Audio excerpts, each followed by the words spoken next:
Sir नमस्कार. नमस्कार. आपलं नाव सांगा आणि आपला हा जो प्रयोग आहे बाजरीचा याच्याबद्दल थोडंसं 2 मिनिटात सांगता येईल का बघा. प्रयोग काय SR कुलकर्णी नाव आहे.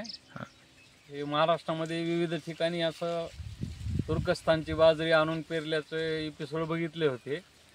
आपण प्रयोग करावा 10-12 गुंठ्यावर म्हणून ते बी आणलं सोलापूर जिल्ह्यामधून आणि 22 सप्टेंबरला ह्याची शून्य मशागत शेतीवर बेड करून लागवड केली. 22 सप्टेंबरला आणि 22 सप्टेंबरला बेड केल्यानंतर ह्याला 3 वेळा पाणी दिलं. सरीमधून 3 वेळा पाणी देऊन थोडी उंची जास्त असल्यामुळं त्या कणसाच्या वजाने ही आडवी पडते. तर तेवढं एक सांभाळायला पाहिजे होतं, पण आपल्याला तर शून्य मशागत ट्रीटमेंट असल्यामुळं मध्ये काही आपण त्यामधल्या बेडला उकरून काही इकडे केलेलं नाही. थोडा पाखराचा त्रास होतोय असं वाटतंय. आता भाऊ काय प्रयोगच आहे आपला यावर्षी. ते का आता एवढ्या मोठ्या चिमण्या उडून गेल्या आता. ठीक आहे, धन्यवाद.